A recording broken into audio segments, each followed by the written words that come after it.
안녕하세요. 네, 오늘 계속 이어서 3장의 말씀 13절부터 21절 말씀까지만 한번 풀어볼게요. 지난번 영상에 이제 12절까지의 말씀은 밤에 니고데모가 예수님을 찾아왔잖아요. 찾아와서 거듭남이라고 하는 이야기를 예수님이 계속 설명해 주시는데 니고데모가 못 알아듣잖아요. 그러면서 니고데모가 예수님께 질문을 하죠. 어찌 그런 일이 있을 수 있습니까? 어떻게 그런 일이 일어나죠? 라고 하는 그 질문에 거듭남이라고 하는 것, 새로운 출생이라고 하는 것은 성령의 역사인데 그 성령의 역사는 정확히 어떻게 일어나는 건지 그것은 우리의 이성으로 알 수 없다. 왜냐하면 그것은 하늘에 속한 하늘의 진리이기 때문이다. 그러나 그 성경에 거듭나야 된다라는 그 내용은 성경에서 계시로 기록하고 있기 때문에 이것은 땅의 일이라고도 할 수 있다. 그런데 성경 말씀을 풀어주어도 그것을 알지 못하고 깨닫지 못하는데 어떻게 하늘의 진리를 깨달을 수 있겠느냐. 그렇게 이야기하면서 지금 이제 하늘의 일들에 대해서 조금 더 보충 설명하고 있는 내용이 13절부터 이제 이어져서 나오는 내용이에요. 이어서 하시는 말씀이 13절 말씀에 하늘에서 내려온 인자 외에 하늘에 올라간 사람은 아무도 없다. 제가 지금 자막으로는 개역 개정의 말씀을 자막으로 내보내고 있고요. 제가 지금 설명하는 내용은 이해하기 쉽게 풀어놓은 톰 라이트의 주석 성경 말씀을 제가 지금 설명하고 있는 거예요. 이 말씀을 의역하면 하늘에서 온 자 아니면 그 사람 외에는 하늘로 올라간 자가 없다. 이런 말씀이에요. 즉 하늘의 일들에 대해 권위 있게 말할 수 있는 사람은 하늘로부터 온 자, 하늘의 일들을 목격한 자 외에는 하늘의 일들에 대해서 설명할 자가 아무도 없다. 이런 말씀인 거예요. 성육신하신 예수님은 하나님을 계시하시고 세상을 하나님과 화목시킬 완전한 자격을 갖추신 유일하신 분이시라는 거예요. 그런데 예수님 당시에 유대인들은요, 하늘에 올라가서 하나님의 그 도와 계획들에 대한 깊은 통찰을 얻은 죽은 성도들에 관해서 많은 이야기들을 유포하고 있었어요. 그런 내용들 중에 특별히 이제 유대인들은 그 모세에게 초점을 맞춰서요, 전승에 의하면요, 그 십계명을 받을 때 시내산에 올라가잖아요. 시내산만 올라간 게 아니라 하늘에 올라가서 그 하나님과 직접적으로 대면해서 하늘의 뜻을 받아갖고 온 자다. 이렇게 모세를 믿고 있거든요. 그러니까 예수님께서 그렇게 믿고 있는 그 모세를 들어서 그들과 소통하기 위해서 그들이 알고 있는, 깨달을 수 있는 방식으로 설명을 하고 있는 내용인 거예요. 그래서 이제 14절의 말씀을 보면요, 모세가 광야에서 뱀을 들었던 것처럼 인자도 똑같이 들려야 할 것이니, 이 말씀은 이제 이스라엘 사람이라면 어린아이들도 다 알고 있는 그 불뱀 사건을 이야기하는 거예요. 민수기 21장에 기록되어진 그 말씀을 이야기하고 있는 건데요. 출애굽한 그 이스라엘 백성들이 에돔 땅을 이렇게 둘러서 광야에서 그 가나안 땅으로 가고 있는 도중에 많은 불평들이 생겨요. 뭐 물이 없다, 음식이 맛이 없다, 고기가 없다, 막 우리를 왜 애굽 땅에서 살게 내버려 두지, 이 강야까지 끌고 와가지고 여기에서 개죽음을 당하게 하느냐, 뭐 이러면서 지금 모세와 하나님을 원망하는 거예요. 그런데 이들은 출애굽에서부터 지금까지 하나님이 어떠한 분이신지, 하나님께서 어떻게 해서 그들을 출애굽 시켰는지, 그 애굽 땅에 10가지 재앙을 내린 사건이라든지, 홍해 바다를 갈라서 그 홍해 바다를 건너게 한 일이라든지, 만나를 내려서 먹게 한 일이라든지, 뭐 수많은 많은 이적과 기사들을 지금 보여주었고 그들이 그것을 직접 보았고 경험을 했음에도 불구하고요, 또 어려움이 닥치면 그때마다 하나님을 신뢰하지 못하고 불평을 하는 거예요. 우리의 모습도 별반 다르지 않아요. 그래서 이번에 하나님께서 어떻게 하셨느냐면요, 그들의 그 원망과 불평의 벌로 그 불뱀을 보내가지고요, 뱀으로 하여금 백성들을 물게 한 거예요. 그 뱀을 보내가지고 그 사람들이 지금 고반 다 죽게 된 거예요. 그러니까 막 사람들이 이제 무섭기도 하고 막 점점 죽어가니까 그때서 이제 깨닫고 자기들의 잘못을 깨닫고 중보자 모세에게 와서 제발 하나님께 기도를 해서 이 뱀들을 좀 떠나게 해달라, 이 뱀을 좀 보지 않게 해달라, 막 그러고 이제 요청을 하는 거예요. 그러니까 또 모세가 하나님 앞에 간절히 기도를 해요. 이 백성들을 구해달라고. 그런데 하나님께서 해결책을 내놔줘요. 그런데 이 치료책이라고 내놓은 이 방법이 좀 특이한 방법을 하나님이 주시는 거예요. 모세에게 뭐라 그러냐면 저기 긴 장대를 세우고 그 장대에다가 노수로 뱀을 만들어서 그 장대에 높이 매달아라. 그리고 뱀에게 물려서 죽는 사람들이라 할지라도 노뱀을 쳐다보는 자들은 다 살아날 것이고 그것을 믿지 않는 자는 다 죽을 것이다. 이런 치료책을 주시는 거예요. 이 해결책을 주니까 장대에 매단 그 노뱀을 쳐다본 자들은 그 자리에서 다 나섰어요. 죽질 않았다는 거예요. 그런데 왜 지금 장난해? 지금 병 주고 약 주는 거요? 뭐예요 지금 저것이 뭐간데 저걸 쳐다보면 낫는단 말이야. 지금 웃겨 하면서 개무시한 사람들은 그대로 죽었어요. 아니 너무 심플한 얘기잖아요. 아니 지금 죽어가고 있는데 그 장대에 매단 그것만 쳐다보면 산다는데 그게 치료책이라는데 아니 그거 보면 될 거 아니에요. 우리 그런 말도 있잖아요. 아유 그 믿져야 본전이요 하면서 볼 수도 있잖아요.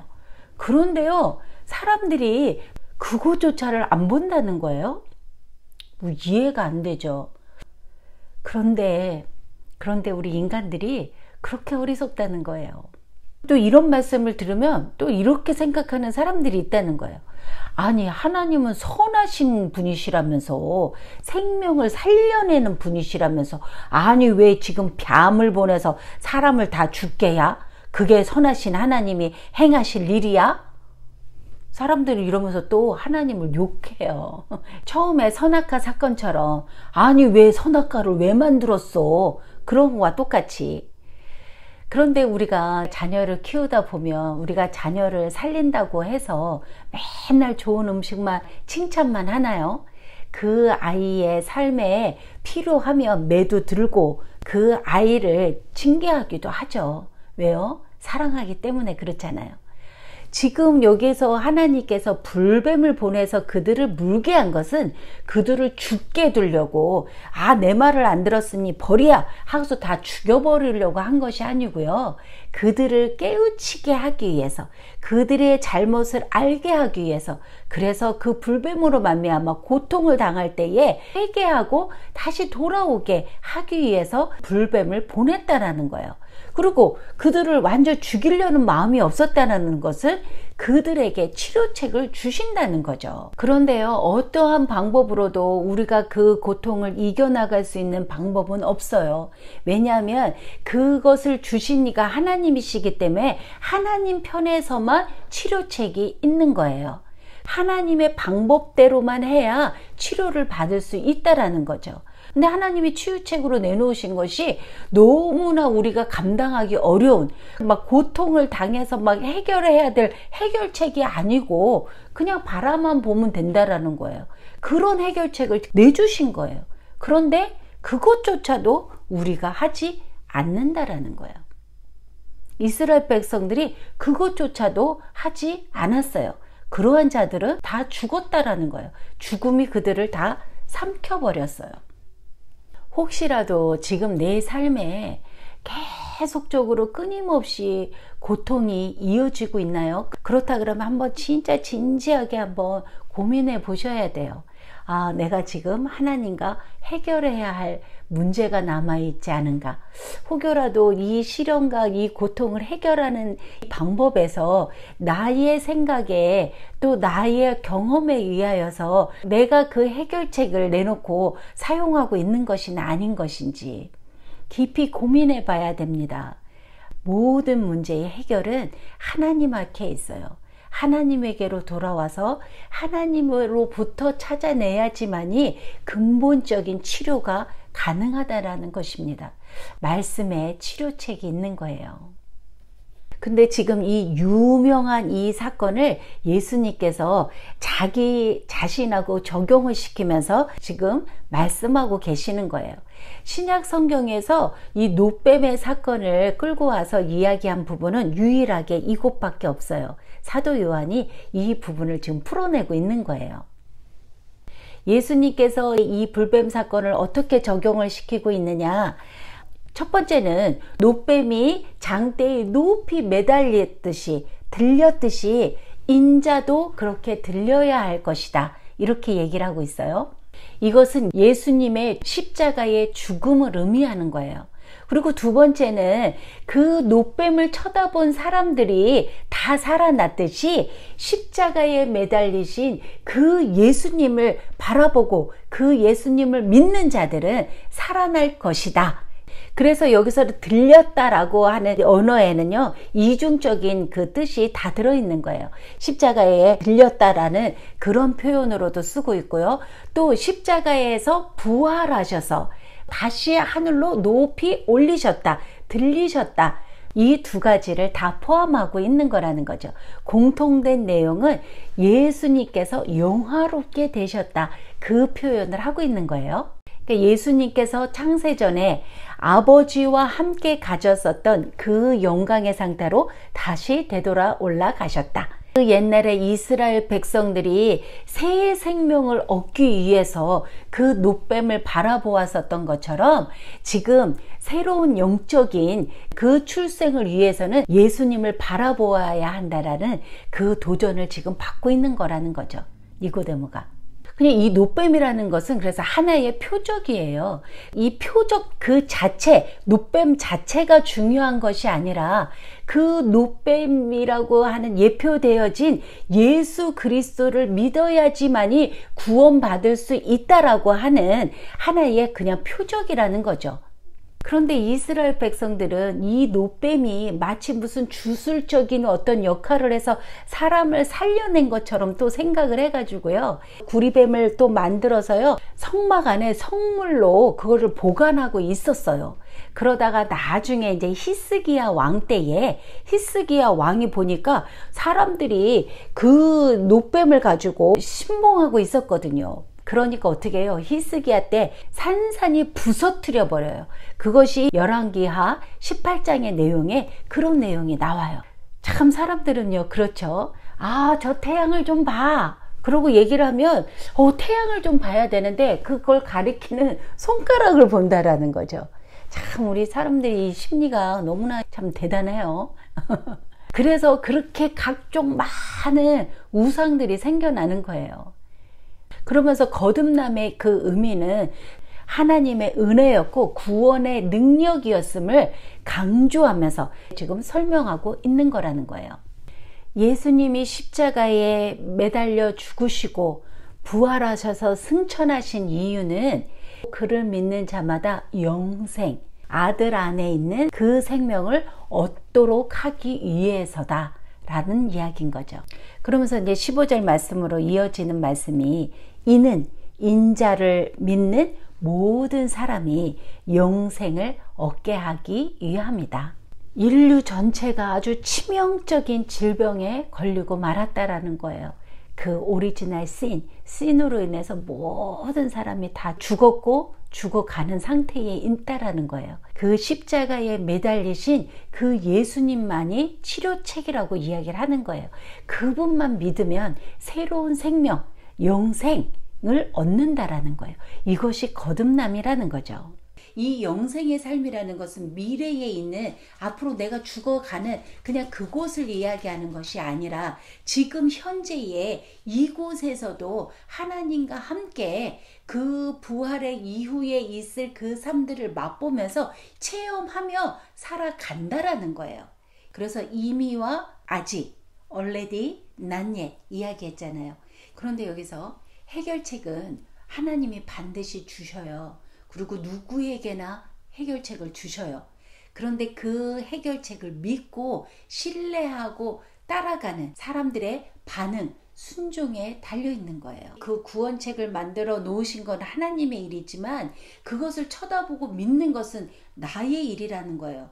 나의 선택이에요. 그런데 해결책을 마련해 주었는데 예수 그리스도를 봐야 돼, 믿어야 돼 라고 얘기를 했는데 그것을 보지 않고 내가 믿지 않으면서도 아니 뭐요, 하나님이 자는 구원하고 왜 나는 구원하지 않어, 왜 하나님이 언페어하네, 이거 뭐야, 이렇게 이야기할 수 없다라는 거죠. 왜냐하면 하나님께서는요, 온 인류, 온 세상 사람들을 사랑하셔서 독생하신 아주 특별한 사랑을 받으시는 아들을 파송하셨거든요, 세상으로.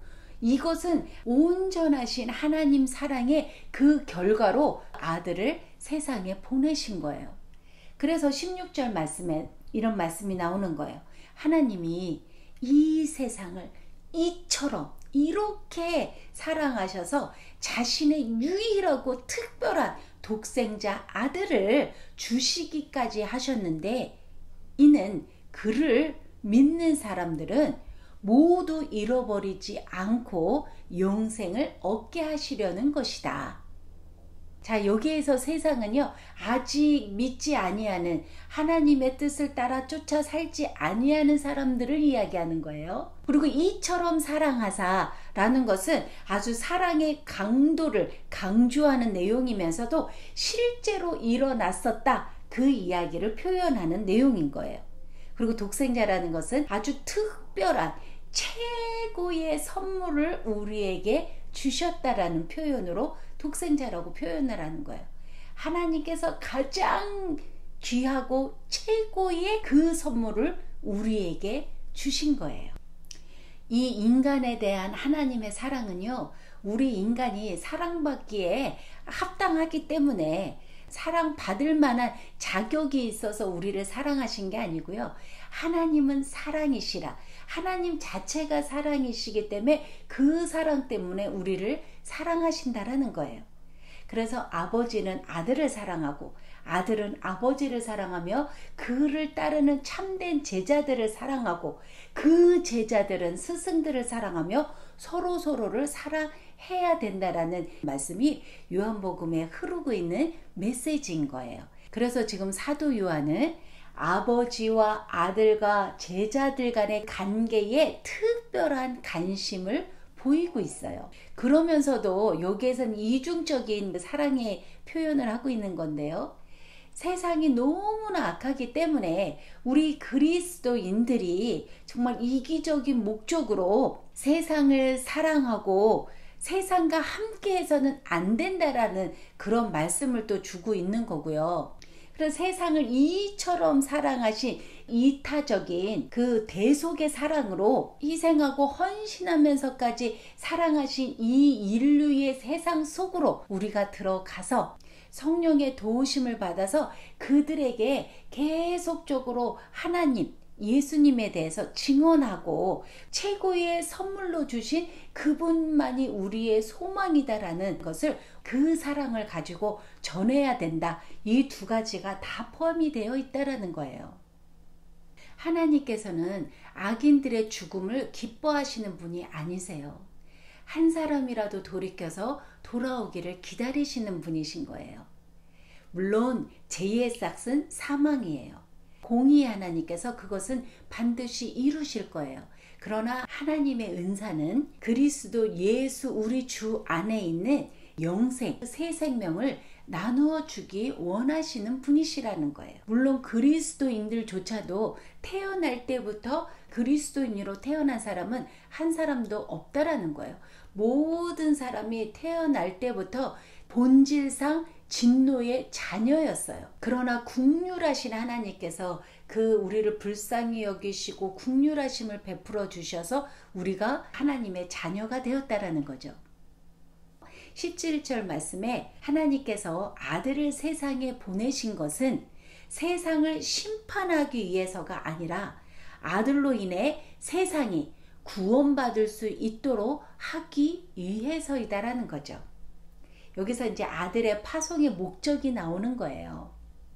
세상을 심판, 정죄하려 하심이 아니라 세상이 그로 말미암아 구원받게 하기 위해서 아들을 세상에 보내셨다라는 거죠. 그래서 저번에도 한번 말씀을 드렸지만 예수님의 초림, 첫 번째 오심은 세상을 구원하기 위함이시고, 이제 예수님께서 두 번째 오셔요. 재림이라고 하죠. 재림 때는 세상을 심판하러 오시는 거예요.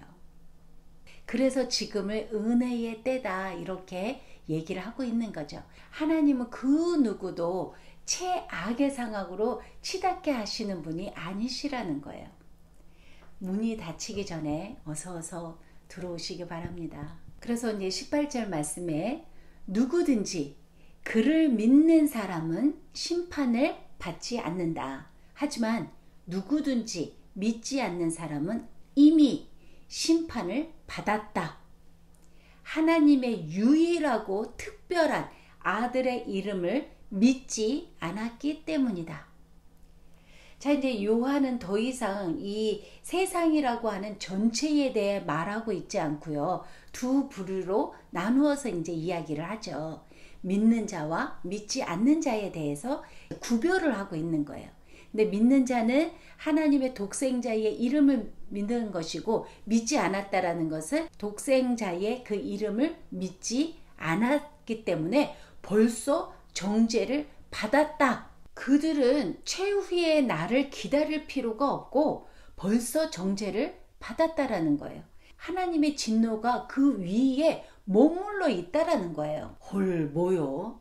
아니, 하나님은 자비하시고 노하시기를 더디하시는 은혜로운 분이시라면서, 참고 또 참아주시는 분이시라면서, 아니 그런데 벌써 심판한겨? 아니 근데 또 나도 안 믿는데 말이요. 나는 말짱이 지금 아직 살아있어. 그러면 뭐요? 나는 심판받지 않은 거요? 뭐 이렇게 생각하시는 분들이 계실까요? 그래서 덧붙여 설명하고 있는 거예요.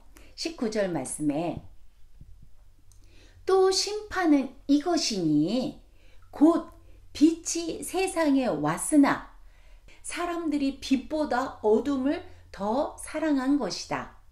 자기들의 행위가 악했기 때문이다. 그래서 여기에서 이제 이 빛과 어두움을 선과 악으로 대비를 시키면서요. 요한은 여기서 이제 이 빛이 세상에 왔다. 이 말씀은 성육신을 통해서 세상에 온 빛은 하나님의 나타남이었고, 하나님의 그 거룩함과 순전함이 객체화되어서 나타났다라는 거예요. 그러나 사람들은 이 빛보다 어두움을 더 사랑하였다. 그들은 하나님에 대한 지식이 없이 밝게 빛나는 순전함 없이 사는 쪽을 더 선호했다라는 거예요. 왜요? 그들의 자신의 행위들이 악함으로 인해서 그들은 진리를 따라 살고자 하지 않았다라는 거예요. 이것이 벌써 심판이라는 얘기예요. 벌써 정죄 받았다라는 얘기예요. 어둠에 묻혀 살려고 하는 그 마음, 빛대로 좋은 행실, 선한 행실을 가지고 살려고 하는 그것이 아니라 어둠에 파묻혀 살려고 하는 그것이 벌써 하나님의 진노가 그 머리에 머물러서 어둠 속에 파묻혀 있다라는 거죠. 그래서 이 빛은 예수님을 믿는 자들을 포함한 빛을 이야기하고 있는 거고, 어둠 속에 머문다고 하는 것은 아직 믿지 않는 불신자들인데, 이 불신자들은 고결하고 흠 없는 삶을 사는 것보다 자기 자신의 자부심을 가지고 살아가는 것을 더 선호하는 자들이라는 것이고, 또 통해하는 그 믿음보다는 자신들의 선입견과 편견을 더 사랑한 자들이라는 거예요.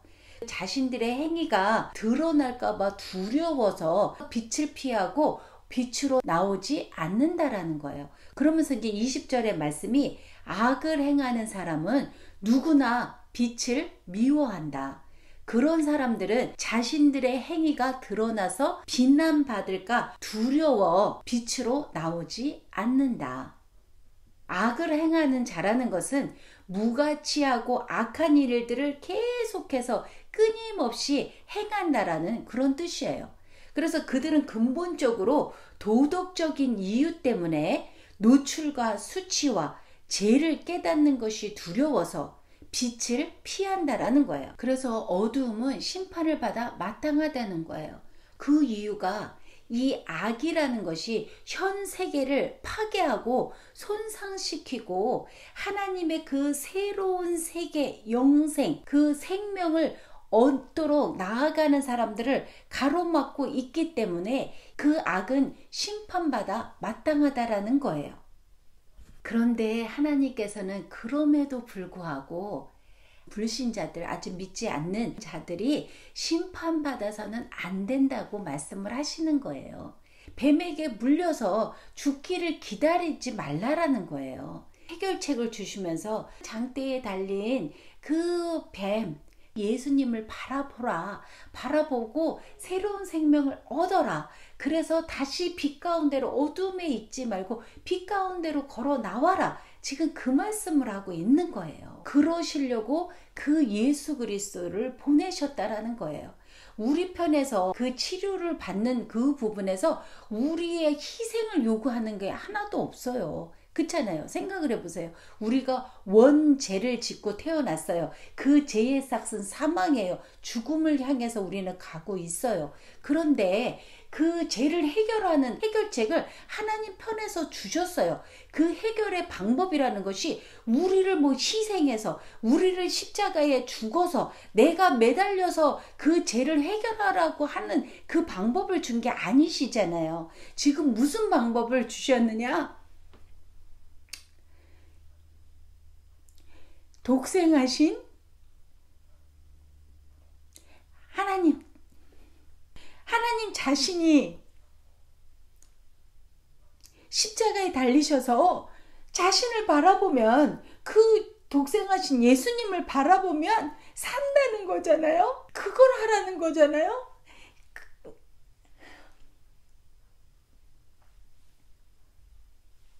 그러면 살아날 수 있다라는 말씀을 하는 거잖아요.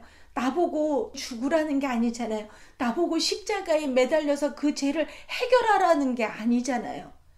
예수님이 해결하셨고, 예수님이 우리를 대신해서 죄를 짊어지셨고, 그리고 그 예수님만 바라보면 그 죄의 값을, 그 죄값을 하나도 물지 않게 하겠다는 거잖아요.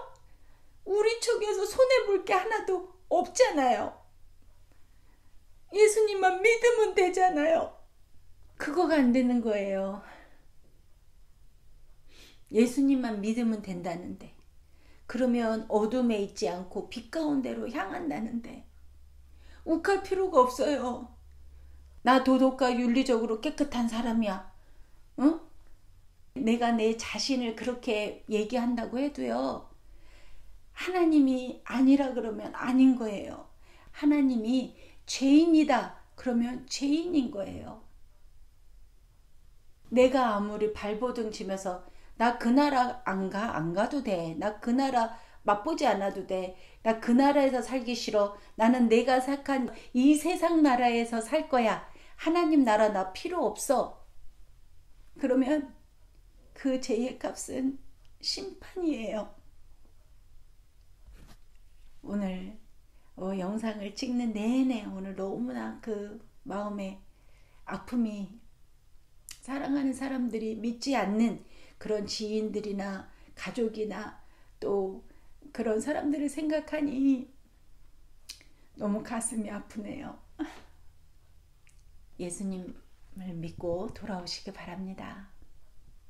21절 마지막 절에 보면요, 하지만 진리를 행하는 사람은 빛으로 나와서 그들의 행위가 하나님 안에서 이루어졌음이 분명히 드러난다.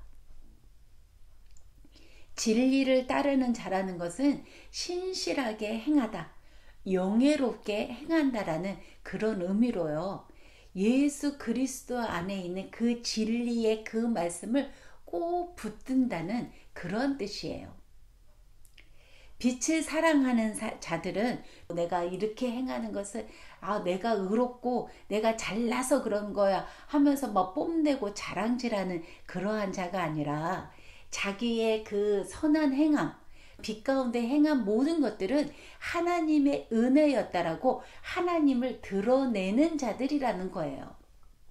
그래서 구원이라고 하는 것은 나의 행실과 나와 상관없이 받은 것이기 때문에 전적인 하나님의 은혜이기 때문에 자랑할 것이 하나도 없는 것이고요.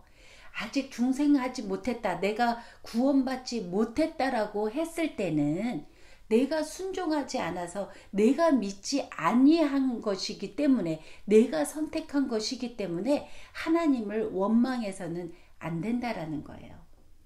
그런 이야기가 있어요.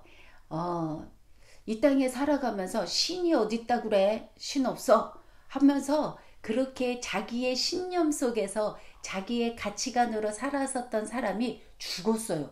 죽었는데 죽고 나서 보니까 정말 신이 없었어. 뭐 그러면 그나마 다행인 거예요. 그런데 신이 있어. 정말로 신은 있어. 하나님 믿어야 돼. 이러면서 하나님에 향해서 그 빛 가운데로 행한 사람이 죽었어요. 죽었는데 정말로 신이 없었던 거예요. 그렇다고 해서 이 사람이 억울할 건 없어요. 왜냐하면 이 세상을 살아가면서 신이 있는 듯이 살아가면서 그 빛 가운데에 행한, 선을 행한 그 삶은 그것으로 온 많은 행복과 평안과 사람들의 지지를 받고 살아왔기 때문에 그렇게 억울할 것이 없어요. 근데 신이 있었어요. 그러면 그야말로 정말 너무 감사할 일인 거죠. 하나님 앞에 상급도 받으면서 그 영혼 속에서 사니 얼마나 행복하고 복되고 귀하겠어요. 그런데 정말로 억울한 건 뭐냐면요, 신이 없어 이러면서 살았는데 죽었는데 신이 있는 거예요. 정말 그거야말로 낭패인 거예요. 뭐 다시 돌이킬 수도 없고 그냥 영원 속에 그 지옥 가운데에 죽지도 못하는 고통 가운데에 영원토록 살아갈 수밖에 없다는 거예요. 그러니 why not? 믿져야 본전이라는 말도 있잖아요. 그런데 왜 안 믿겠어요? 자, 이제 예수님을 대면해서 예수님을 만나 대화를 한 니고데모가 하늘의 일들, 예수님의 보충 설명을 들으면서 그가 과연 어떻게 했을까요? 그런 예수님을 믿었을까요? 그가 거듭났는지, 영적인 출생은 하늘의 일이기 때문에 우리가 알 수는 없지만 성경의 기록을 통해서 우리에게 알려주시는 그 힌트는 있잖아요.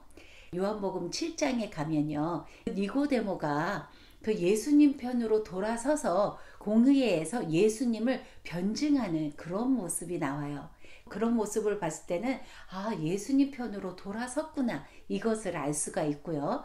또 19장에 가면요, 그 예수님이 십자가에서 죽으셨을 때에 아리마대 요셉이 가서 이제 그 시체를 달라 그래서 자기가 장사되려고 사놨었던 그 묘에다가 예수님을 이제 안치시키잖아요. 그때에 이 니고데모가 그 예수님을 장사하기 위해서 그 모략과 침향 섞은 것을 한 100근쯤, 이 100근은 한 30kg 정도 된다는데요. 이것은 그 당시에 왕의 시신을 보존하기 위해서 사용된 만큼의 양을 갖고 왔다는 거예요.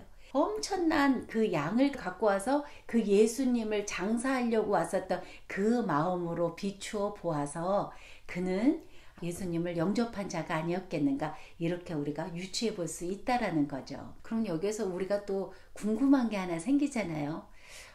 과연 나는 거듭났을까? 중생한 건가?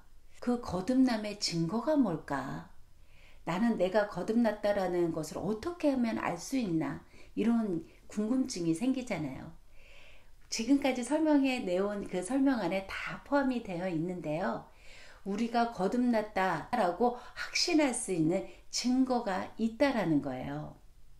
그 증거는요, 우리들의 삶의 우선순위, 가치관이 예수 그리스도로 바뀌는 거가 그 증거예요. 그 전에는 모든 나의 가치관이나 나의 삶의 패턴이나 우선순위가 내가 생각하는 내 위주의 내 자신이었는데 어느 날 예수님으로 우선순위가 바뀐 거예요. 제일 먼저 해야 할 일이 뭘까? 그 가치가 바뀌는 거고요. 그 행함, 그 가치가 바뀐 것에서는 선한 것을 행하려고 한다라는 거예요. 남을 살리고, 남을 도와주고, 내 자신이 아닌 다른 사람들의 필요를 더 생각을 하고, 생명을 주고 살려내고 하는 그러한 마음으로 바뀌어서 내가 그러한 것으로 생각하고 있고 행동하고 있다 그러면 그건 거듭남의 증거라는 거예요. 그래서 이 선한 행실이 나를 드러내려고 하는 것이 아니라 하나님을 드러내려고 하는 그러한 마음으로 행하는 자들은 거듭난 자라는 거예요.